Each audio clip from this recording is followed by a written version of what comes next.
Welcome to week 5. If you have not placed your name and campus in the chat, please do so. Just remember the reminders about having your name shown on the screen as it shows on Fortis's roster. You cannot be driving, at the hospital, at work, doing class. So just log out if you are and just send it a message and we'll come up with the next steps. Let's see where we're at on our modules here. Let me pull them up for us. We are almost halfway through the term, you all. To me, it goes really, really fast after you take that first exam. So be looking at your calendars, things that you need to rearrange, things that you need to delete, put on pause, think about work, family, all those different obligations and things that make up the things that you have to do. So think it through. If you're taking more than one class, you may have to go back and look at your calendar again and rework some things. Think about clinical. Just take a step back and just look at everything as a whole. So we did take the unit exam 1 on last week. Remember the required readings. Go back and look at the required readings for each week. I know we're in week 5. Go all the way back to week 1 because remember there's a HESI, there's an NCLEX. And so you do want to make sure that you have a good understanding or foundation about the concepts because on those exams, unit exam, the HESI or the NCLEX, if your foundation is good, you never know how they're going to ask the question or what about that concept they're going to ask. But no matter how it's being asked, you can still answer appropriately. So make sure that you're going back. Do not forget. Well, I'll wait till we get there. So today, week 5, here we are. We're looking at hospice and palliative care. Our topics for last week were pregnant adolescents, LGBTQIA population, and mental illness. We will have our quiz 3. Week 6, we will have another quiz. You do have some NCLEX questions. And then our topics is occupational and environmental health. We do have unit exam 2 in week 7. Week 7, I think those of you all that have multiple classes, it does not affect you because I think that second exam falls differently.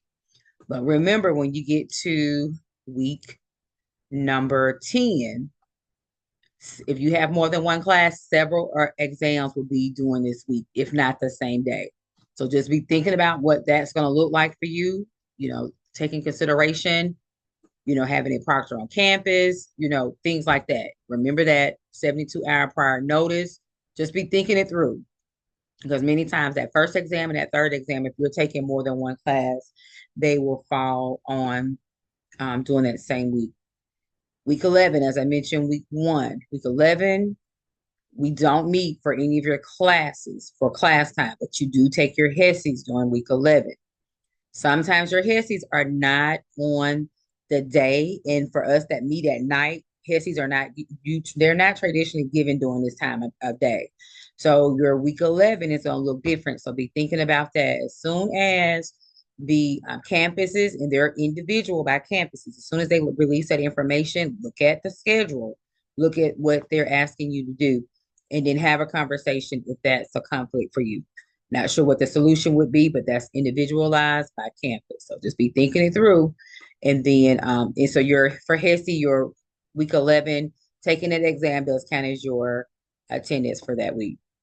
Seems like a way off, but it kind of all just hits us in the face pretty quickly here because time just keeps on moving.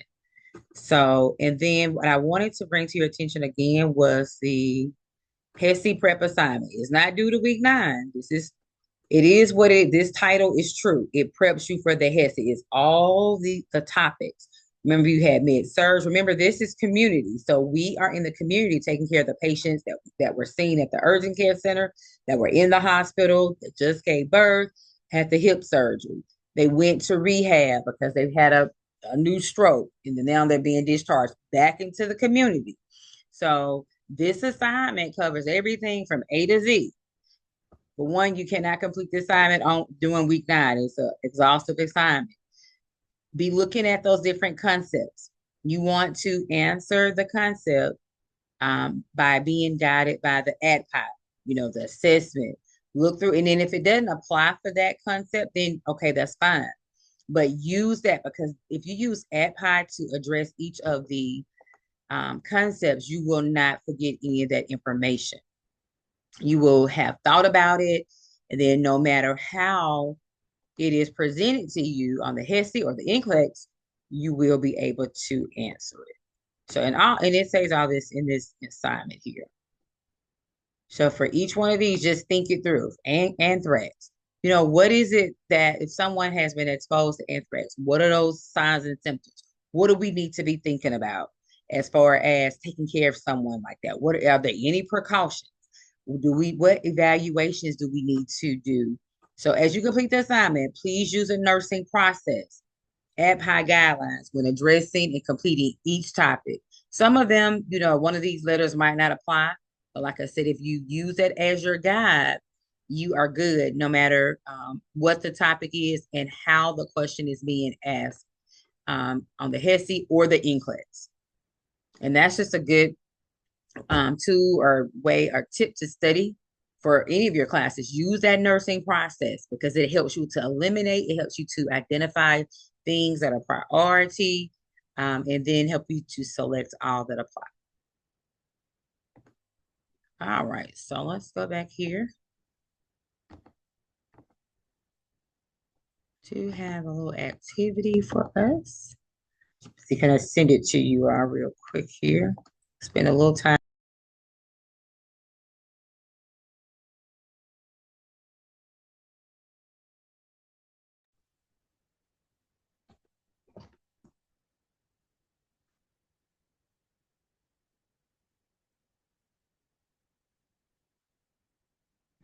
Okay, everyone is coming back. So we will get ready to share out. Didn't make it to all the rooms, just about made it to all the rooms. So some of you all, the rooms that I did come around to the slides that we discussed. Those are the slides that I would like for you all to share out with. Do we have everyone here? Let's see. Breakout rooms are still closed. We still have a few left in 11 seconds and everyone will be back. So if I made it to your room and we discussed a slide, once we get to that slide, please share out.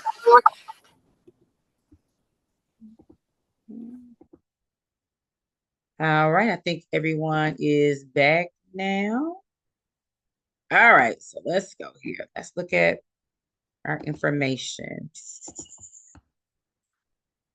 Slideshow from the beginning. Let me share first and then.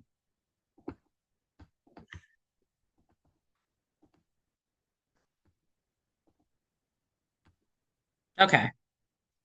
Who had this one? I know I discussed this with someone. We have a patient with a terminal disorder who is close to death. So as we think through questions, we have a person that has a terminal disorder. There are a lot of people with terminal disorders that live for a long, long time, 20 years, a long time. But this right here, let's put it into context. We're talking about someone that has a terminal disorder and they're close to death. Now our thought process is a little different. So what are those things that we should be thinking about or considering as that nurse? Let me hear from you. Which Comfort care, pain management, emotional support for the family. Emotional support. We said comfort care. So I heard something about family. What did you say about family? Provide support to the family. Okay. Maintaining dignity and respect. Okay. All right. All right. I think we got them all. So that dignity, making sure that their faces are washed, that their bodies are clean, making sure that their rooms that they're in, like there's the hospital, the nursing home, long-term care facility, make sure their space is nice and neat. Make sure we're turning and repositioning them. And in the event that they're on pain medication and they're still like hollering out, moaning out, crying, we see facial grimacing, and it looks like pain is unbearable, that means that pain is they're not as pain-free as possible. Some people are never pain-free, even if they're not terminal. But if they're doing all of that, you see tears, they're hollering out, moaning, then they're not as painful as possible. So that needs to be communicated. That's part of dignity. Making their family members are there and they're looking at their loved ones, essentially they're thinking they're suffering. So we would need to report our assessment findings to the healthcare provider. So we need to ensure that the client is comfortable, and we need to be thinking about their dignity and maintaining their self-esteem. Okay. All right. Discuss signs and symptoms that will be observed in someone with alcohol intoxication. Let me hear from Um, Slurred speech. poor coordination, impaired judgment, very drowsy. Loss of consciousness.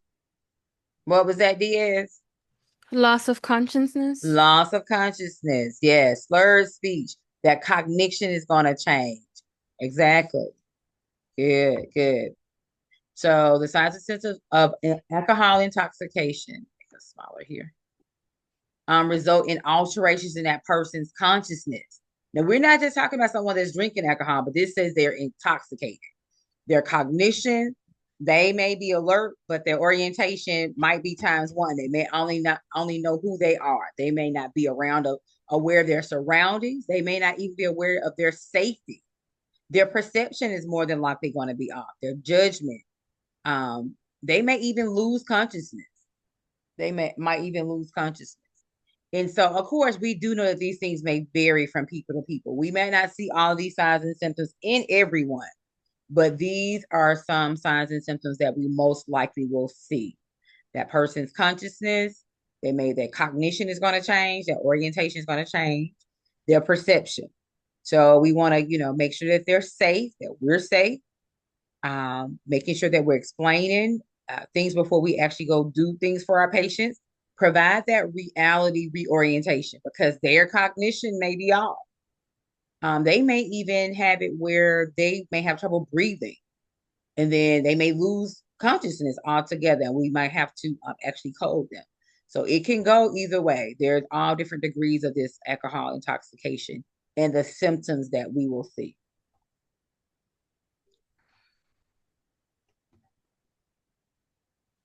So during alcohol withdrawal, the clients may experience delirium tremors. We want to think about safety. These people they're at risk for seizures. So we want to be making sure that beds are in the lowest position, which is what we're doing, which is a minimal competency anyways. Beds are in the lowest position. Call lights are in reach.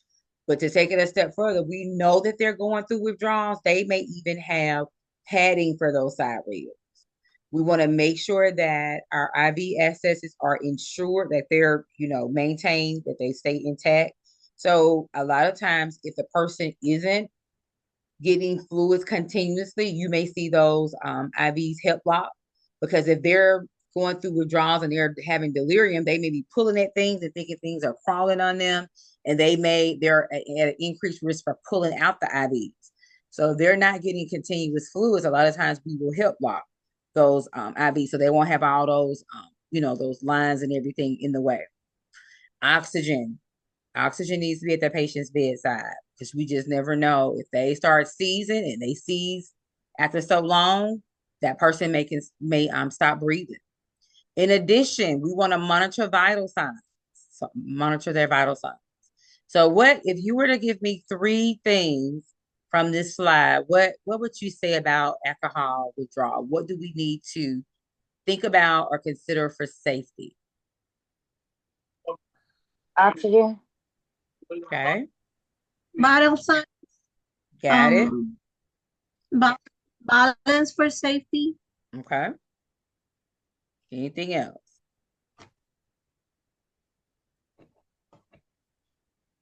Okay.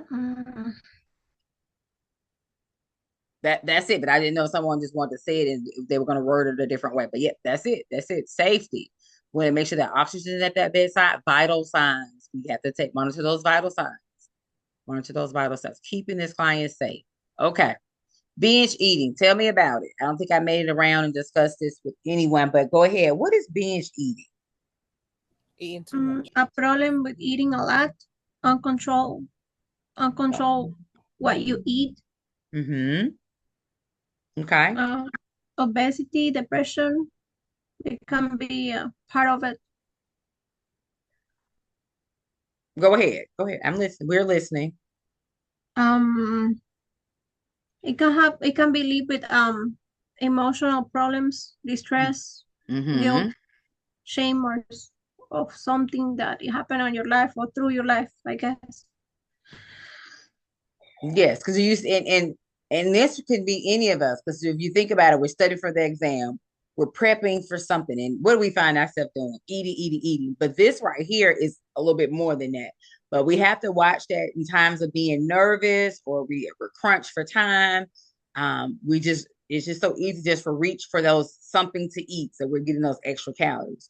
But binge eating is a serious condition. It always involves feelings like the person feel like they can't stop eating. So that is different from when we're just getting extra snack here or there.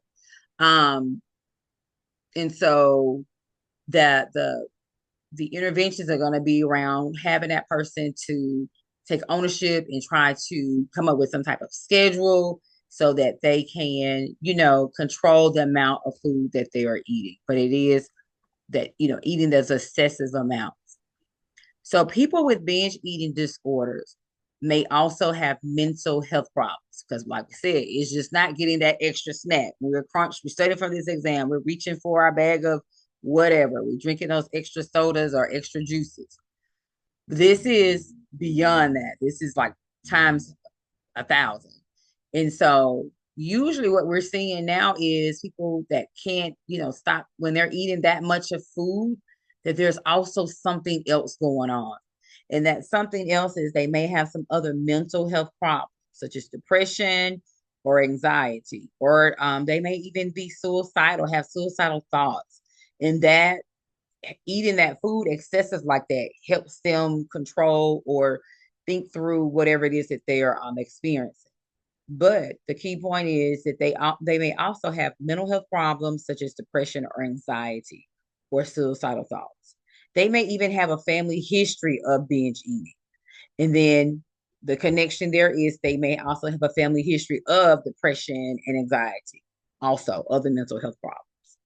So some people with binge eating disorders also have sleep disorders that are linked to them having what's that sleep disorder that I was going to say? It's not like sleep apnea. It's not that disorder, but they don't get that much sleep. I can't think of the name of it. And they may also have problems with their digestion. Because think about it, they're taking an excessive amount of calories. Is And it insomnia? insomnia, thank you. Yes. Yes. And so and sometimes when our clients come in or say they have problems sleeping, we might want to ask if it's appropriate to ask those open-ended focus questions to see if they are experiencing these other things, any depression or anxiety. And well, how's your eating? Have you gained, I think it's 10 or more pounds within, I forget the time frame, and that's considered excessive weight gain. The person's not trying to gain weight and they gain all this weight because they're consuming all these calories. But initially, they may come in and say, I'm having problems sleeping. I may have insomnia. They may be diagnosed with insomnia. And so we need to dig a little further to see if they have any family history of any mental health conditions or them themselves having any mental health issues, depression. And they may also experience joint and muscle pain as well. That pain, we're finding out pain is linked to a lot of chronic disorders, diabetes, high blood pressure. Pain is a huge connection, or I don't want to say it's a connection, it's something that we're seeing in people with chronic diseases, and it is preventing them from being able to manage their chronic diseases. And so, pain, key points, depression, people with binge eating disorders may also have mental health problems, such as depression or anxiety. It's not to be ashamed of, but we need to identify that and find those solutions and what's going to work for them. And then they may also have a family history, just like, diabetes may be genetic. Just like, stroke and heart disease or any other chronic condition there may be some genetic dispositions there. So family history as well. Okay. Let's see what we have. PTSD. Let me hear from you.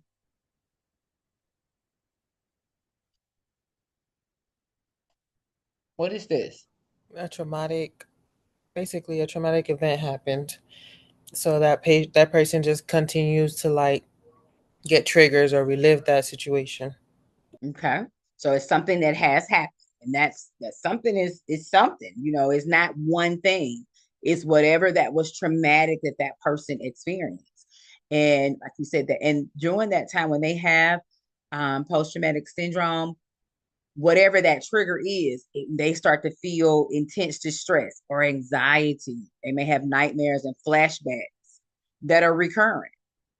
And so anyone else on post-traumatic stress syndrome, they may have those feelings of intense distress or anxiety or nightmares. And it comes from some type of previous event. Something has happened. That person could have had injuries themselves. They could have been related to a death, someone close to them. Just any event can really lead to post-traumatic stress syndrome. But it is feelings of intense distress along with anxiety, nightmares, and or flashbacks that are recurrent. Could a patient get like PTSD from like if they're dealing with a family member that has been dealing with an illness like cancer or something like that? Could that cause them to have PTSD? It's really any event that person deems serious to themselves. If a person is that event, what you just described, if that person thinks that event is serious, and then something happens later on, and that triggers them, any event is nothing. Because when I mentioned, if you're having connectivity issues or any other issue, that's real. It's any issue. So it's any event is what I'm trying to say. Okay. It could be an experience that you had when your family was out and you all were at the theme park or in the mall or at Walmart, some experience that was so traumatic, it was serious to you and it was traumatic. And so it can lead to going forward to cause intense stress or feelings about going back to the mall again or seeing certain people or being in certain situations or in certain environments. It's really anything.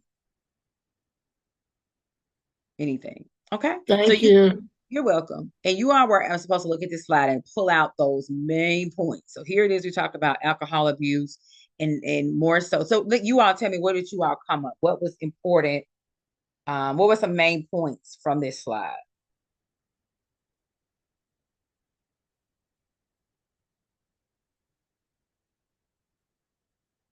Liver and pancreas. So the rate of how the blood, the alcohol is metabolized, broken down by that liver. Yes. And so blood alcohol concentration is determined by the concentration of the alcohol that's in the drink. On the containers, they have the amount that's there. How much the rate of this person, how they're drinking. Is it just one glass? Is it half a glass? Or is it the whole bottle or several bottles? And then how is this alcohol being absorbed? How fast or slow that is being absorbed? And we do know that if someone is drinking alcohol and they eat food and they're eating food, it slows down the absorption. And then the rate of metabolism, and then the person's weight, and even their gender. It all plays a part in that blood alcohol concentration. So when someone is consuming wine, liquor, or beer, this is the guideline that we look at here. Alcohol is metabolized by the liver at about 4 ounces for wine per hour. So for liquor, it's 0.25 an ounce. These are ounces in a whole hour. So just imagine someone, the amount of the rate of drinking is a whole bottle, and it's only being metabolized at 0.025 in an hour. And so, and then for beer is 12 ounces. Okay. So you need to know this alcohol metabolized rate for the wine, the alcohol, the wine, the liquor, and the beer. Let's see what we got next. This is another slide. You are always supposed to pull those main points out of. Anxiety is an expected common emotion that is considered normal and healthy unless it becomes debilitating. It impairs that person, a person, from being able to carry on those activities of daily life. What is that? Getting up in the morning, bathing, eating, preparing meals, going to the store, going to work and being able to do the tasks that are at work, going to the family function and being able to fellowship and socialize. And it's, we all experience anxiety at some point. But when it impairs or stops us from being able to still function, then that is considered a mental illness, and that person more than likely is going to need the help of a counselor. Maybe they might even need medicine, and it might not be medicine for a long time. It may be just situational. So patients with anxiety disorders may have another mental health issue, such as major depressive disorder, or that person might be using substances and they're getting anxious, especially if they're going through withdrawal. We just talked about the alcohol withdrawal. They're coming down off of a high or something. And when they come down, they get anxious because, it makes them feel strange or different. But anxiety, we all experience it. But when it impairs us from doing the things that we normally do or being able to function, go to the gas station, pump gas, clean up the house, vacuum, fold up clothes, or do laundry, then that is not just normal anxiety. Anyone else have anything to say about this slide?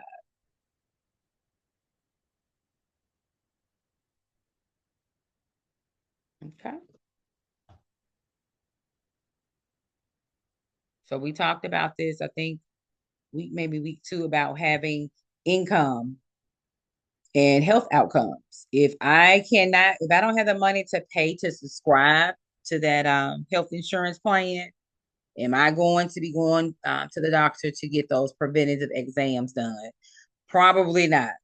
Because if I don't have the insurance, or even if I am underinsured and that my insurance does not cover me going to get that mammogram done or go to see that doctor twice a year to get that blood work done, if I got to pay out of pocket and my coins are limited, then I'm probably not going to go. Just realistic. I'm not going, because it's a difference of, okay, well, I think I'm fine. I have to keep the lights on. I need to put food on the table. So there is a connection between having enough money and then poor health outcomes.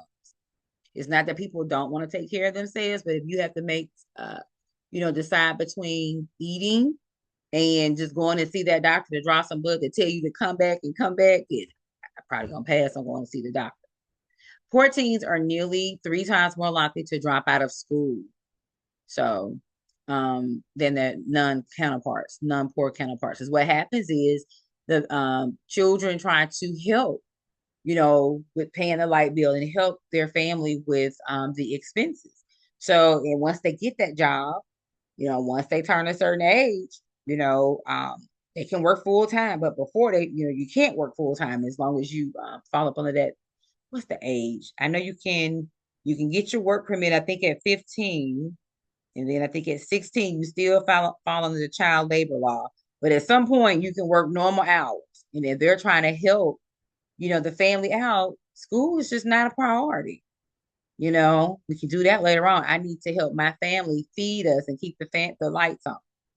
So if we have a teen mom that ends up pregnant, we want to ensure that the long-term goal is met. We want that mom to have a healthy pregnancy, a healthy delivery. We want that baby healthy. Long-term, we want to focus on having programs or making sure that mom is aware of programs that ensures that they finish their education. And even not only just pregnant moms, if children have school-age children, if they have certain disease processes and they can't come to school and sit in those, seats, then there are programs out there. They have hybrids accommodations. They have the individualized education plans that address their seat time. And so that they can finish their education. That's that long-term goal, completing their education. So we need to make sure that programs are in place and that people know about those programs and the different resources, accommodations. It is important to keep the pregnant adolescent in school during pregnancy and have them to return as soon as possible after birth, so they can just go ahead and finish up what they're doing and get that degree, that high school diploma. All right. So you have to look at this slide. What did you come up with this slide right here? What were our main points? What are those main points? Getting the pregnant teen back in school as soon as possible before, during pregnancy and after birth. Okay. So they can complete that education. So tell them about those programs. Get them back in so they can complete that and get their diploma. Okay. So no matter what population that we're working with, this concept today was for last week was LGBTQIA. Whether or not you're working with a group of individuals that are in rehab, you have the different rehabs, the stroke rehabs, you have alcoholism rehab. No matter what the population is, we're signing up to take care of them. So we need to first identify our own thoughts about assisting, providing that best care we can for whatever population that it is. So discuss the most accurate information about the acronym LGBTQIA. So we know what each letter means, but what are those letters referring to? Gender identity and Got sexual it. preference. I Got don't it. know what the last two are. Is that new? Yeah, the Q means like No, the IA. the IA. Uh-huh. Okay, the A, I think know that the means A intersex is and asexual. asexual, Oh, okay. and the no, that have two meaning. The A, asexual and aly. Asexual means no sex with anyone or with one person, and aly if with anybody. That mean the A. Okay. Thank you. Okay. But in a large realm, what is this referring to? Oh, the first one is lesbian, gay, bisexual. No. All of those individual, but in a larger picture, what are these telling us about that person? In our field, we're supposed to treat them equally. No discrimination at all. Exactly. But it's referring to their gender identity or their sexual orientation that they're identifying with. How are we supposed to identify them? If they want Exactly. to be identified as a lesbian or a gay, we need to identify them as he, she, and not him or her, even if we know they're him or her. Exactly. So it's telling us these terms reflect both gender identity and sexual orientation identities in a larger picture. This is what these are referring to. That was good discussion on that. But we need to identify our own feelings when providing care for any population. That's what we want to do first. Identify our own feelings. And then on a larger scale, these letters are referring to someone's gender identity or their sexual orientation. All right, let's just do another review. Let me just throw some things out here. See if you have any questions or if we understand. So the letters LGBTQIA, what are in a larger picture, what are those things referring to? Gender identity. Sexual orientation. Gender identity or sexual orientation. That is correct.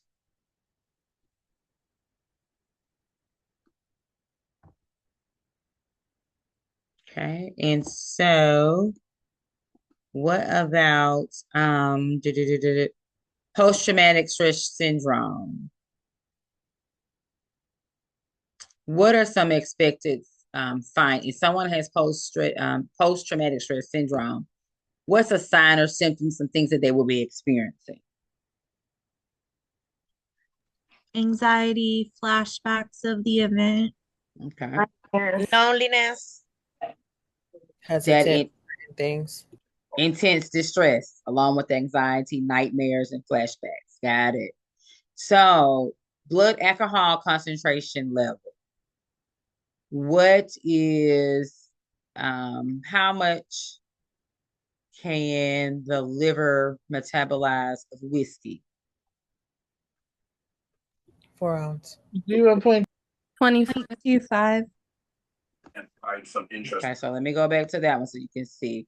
So one of them, those like wine, beer, those things are more potent. So the whiskey is considered liquor, so that's that 0.25. Okay, got it. Good. All right, so the liver can metabolize 0.25 ounces of whiskey per hour because that's more potent. It's more alcohol in whiskey than it is in wine. Mostly it is. Okay, so therefore it's a smaller amount that liver can metabolize. Okay. So what are some signs and symptoms of a person that is experiencing anxiety?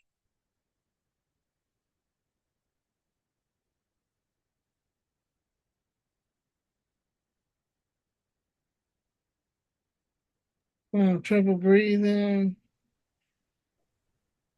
Tachycardia. Okay, and so what are they're going to have? Trembling. Okay, so with them experiencing those signs and symptoms, what is that going to prevent them from doing? Actually, everything, nothing, it tends to coordinate. Okay, so their day-to-day activities, they may not run, jump, and hop. You know, they may not be able to maintain the household. They may not be able to go to the store and buy the groceries, prepare a meal. So, and they don't want to take a bath. Yes, they're not doing those activities of daily life. And often in individuals that have anxiety, not everyday anxiety that all of us experience, but extreme, anxiety, what have we found out more than likely they have something else going on? What is that something else? Other mental disorders. Yes, they may have another mental health disorder. Okay. All right. And so what is our long-term goal for working with a pregnant teen? Keep her in school. To take the pregnancy through the goal, the baby, a healthy baby, a good pregnancy with good nutrition, emotional and physical support as we can help to get through. So those are short term. What is a long-term goal? I think someone said it. So again, just to go back, what's the long-term goal? Keep her in school and get her back in school as soon as she has the baby, or as soon as she can after having the baby. Which equals what? Them completing their what? Education. Their education. Yeah, so that long-term goal is them getting back, completing their education. Those short-term goals, we want them to be able to have a healthy pregnancy, getting that prenatal care, understanding if it's a new mom going to the new mommy classes and things like that. Those are short-term, but long-term. So that another test-taking tip: identify what, put it into context. Short term, we're talking about the prenatal care, the healthy pregnancy, the healthy delivery, but long term, we're trying to get that mom to finish their education. So they have those programs, identify or develop, or let them know that, hey, we got these programs, we do have these resources.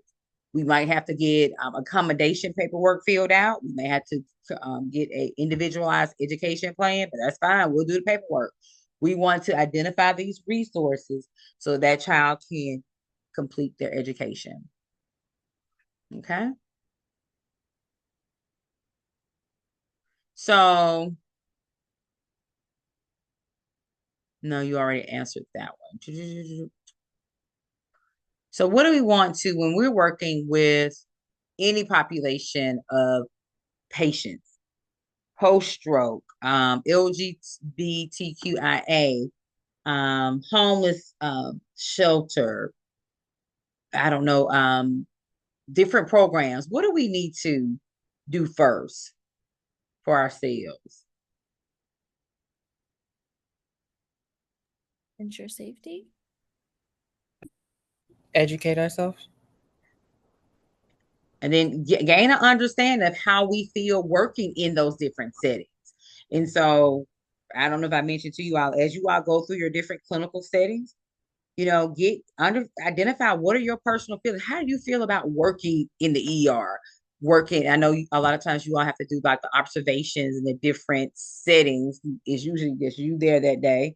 And also when you go to your med-surg clinicals, identify and understand your personal feelings with working with patients, and providing care in those different settings, whatever the population is. We need to understand that, because remember we talked about sometimes our personal and our professional may collide, they may bump heads.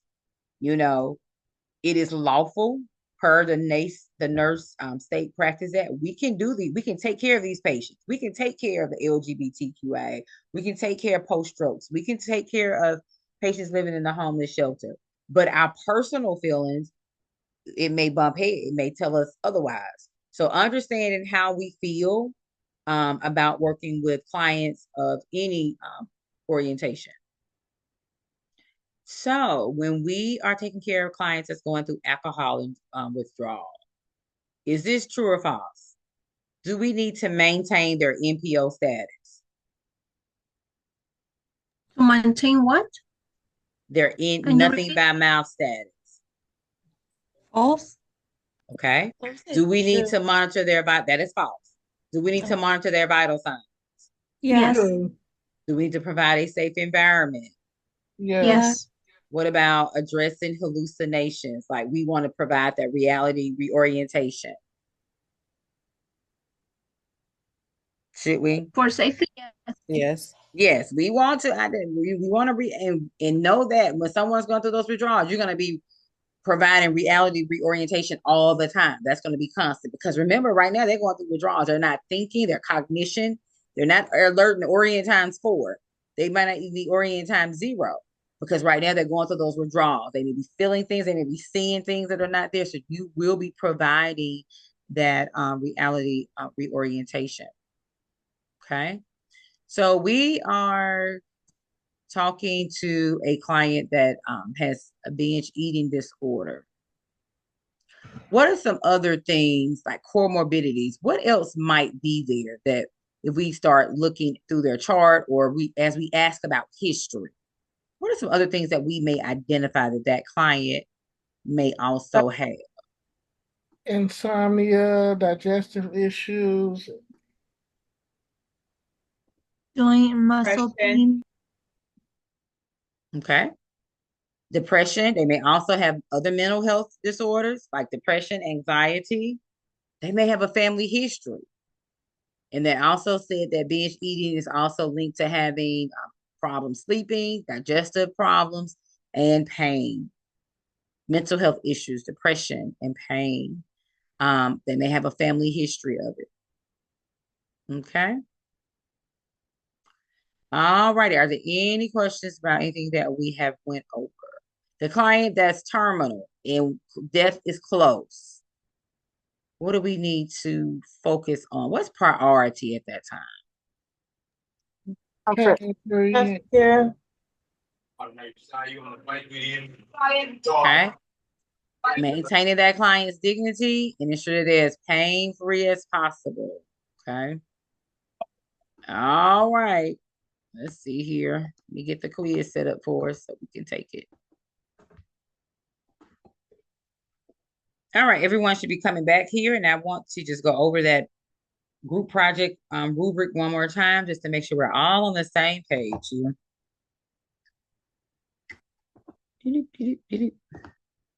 So again, each person in the group turns in the same assignment. If it's a 3-page assignment, everybody's turning that same 3-page assignment. There is no word count or page count, but what it is a content count. So go down to week 7. You want to go into the infectious disease group project.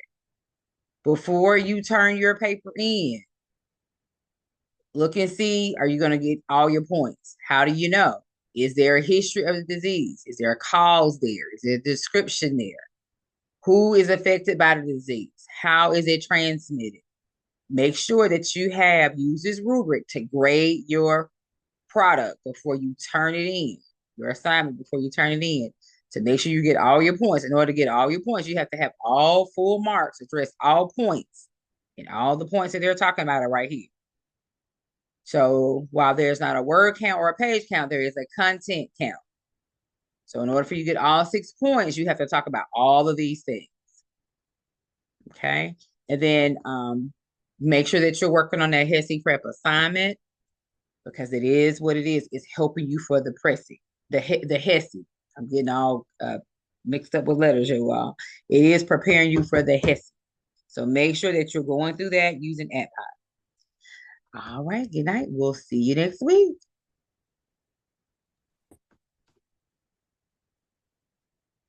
Okay, so let's review our main points.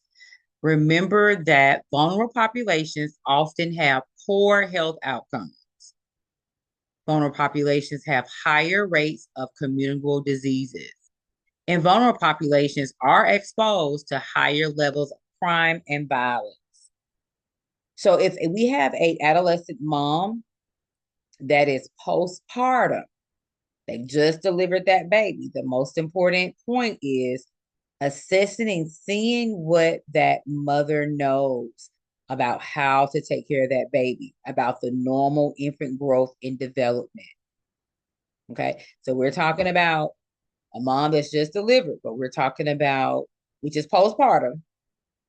What's most important right then? Assessing and gaining an understanding of what that mother knows. What is the mother's knowledge? What do they know about normal infant growth and development? Okay, so those moms, we do want them to get back in school so that they can complete their education. That is a long-term goal. There are programs that's already been developed. So if it's not one there, that program should be developed so that they can complete their education. Okay, if a mom is 8 weeks pregnant, then our priority is that prenatal, getting that prenatal care. So we want to make sure that they're going to those appointments. Postpartum, we want to make sure that that mom knows about that child's growth and development. But prenatal, before giving, what's important is that child early in pregnancy, that mom is getting that prenatal care, okay? We do want to ask questions so that we can find out more, so that we can provide that best care for our patients. So remember, we're going to ask those open-ended questions. We're not probing. We don't give advice, but we ask open-ended, more focused questions. We want to guide them to talk to us about how they feel and what concerns that they actually have. Okay? Because they may not have that family support. Right after that baby's born, it might just be them. A lot of adolescents, moms, they say that they lose that support of their family after, their baby is born.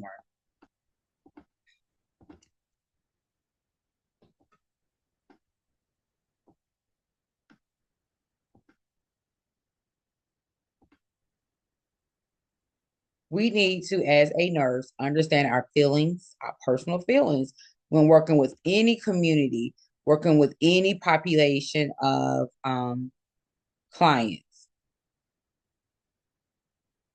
Homosexual behavior in adolescence is not uncommon.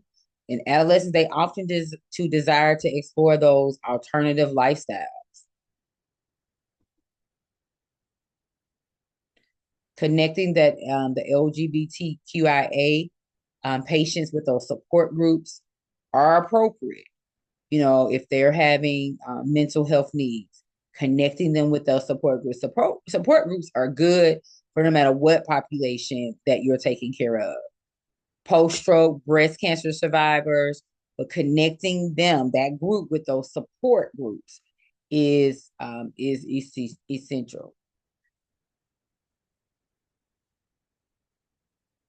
Health disparities that are commonly observed are high rates of depression and anxiety. There might be an increased risk of infections and homelessness. And then they may have reduced access to healthcare. It's not that people don't want to take care of themselves, but they just don't have access. Where is the healthcare at? They can't get to the healthcare that's there. Okay. So before we perform a physical assessment on any client, especially someone that's undergoing a gender change, we do want to ask for permission before doing exams on our clients, especially those sensitive areas. We want to remind them and tell them, what we're getting ready to do, which we do that anyways. We explain our procedures before doing them. We want to tell them that before we, remove their clothes, or especially those sensitive areas. We do want to encourage our clients to share their information, because what that does is allow us, the healthcare providers, to decide what's going to be those best interventions for them, so that they can receive that individualized, personalized care. It is important to share their information so they can get that individualized care.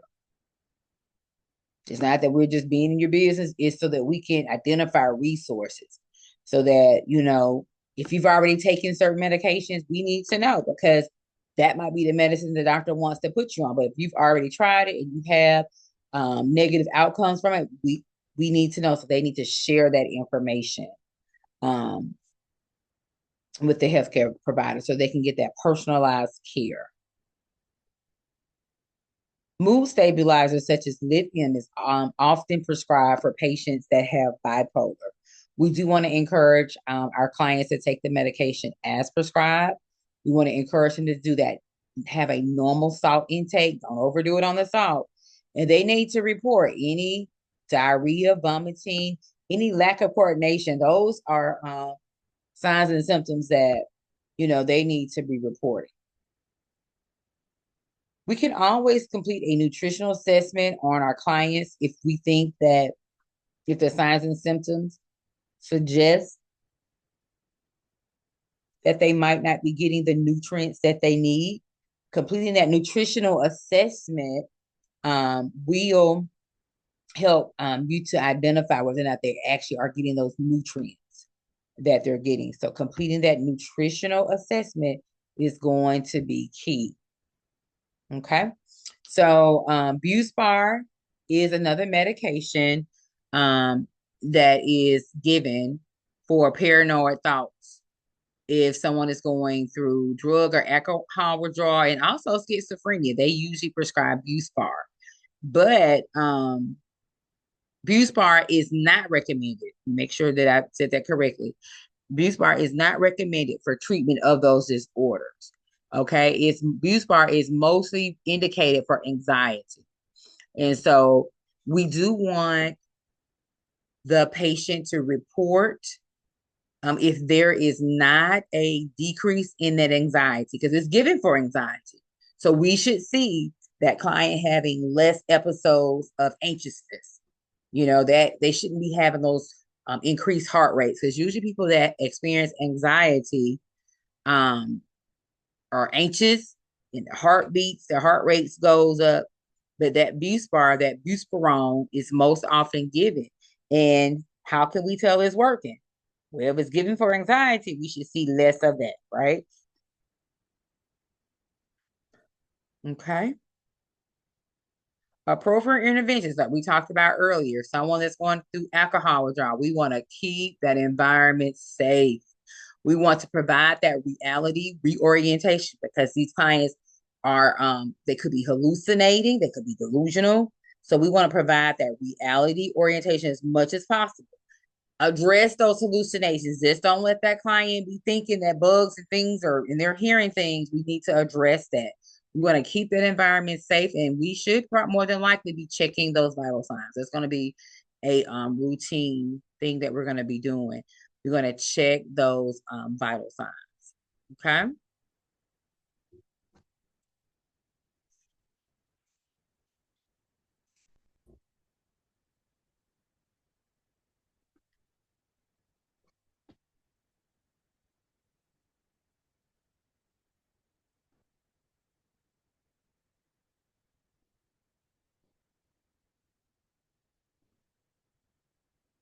Remember, the liver can metabolize 4 ounces of wine per hour, 12 ounces of beer, and 0.25 of whiskey. The blood alcohol concentration is determined by the concentration of the alcohol in the drink, the rate of drinking, the rate of absorption. We know that alcohol absorbs slower if someone is eating, okay? The weight, the person's weight, their sex, the rate of metabolism. But the amount of alcohol the liver can metabolize per hour is 0.25 for whiskey, 4 ounces of wine, and then 12 ounces of beer. Okay? Our parents, we need to educate our clients, our parents and guardians about the use of e-cigarettes. Children are at risk of poisoning if they ingest the liquids that's in those devices. So they shouldn't even be touching or handling those devices because that oil can absorb, that liquid can absorb through the skin, and it can poison the children. Okay? It is considered a medical emergency if a person is using street drugs, for example, methamphetamines or meth. If they are experiencing high temperatures and that heartbeat, it speeds up, we need to be calling 911. That is considered an emergency. Usually someone that's withdrawn from alcohol, we usually see that irritability. They're going to be irritable. We do want to address those hallucinations. We do want to encourage group therapy that increases self-discipline. Okay. And so most of the time when we see someone who is using methamphetamines, we will see them having that frantic or excited speech. But remember that emergency, if they're experiencing that high temperature or that high heart rate, that rapid heart rate, then that's considered a medical emergency. And so we need to call 911, seek emergency services. So if we're doing that initial assessment, if the nurse is doing that initial assessment, they need to know what substances that person is using.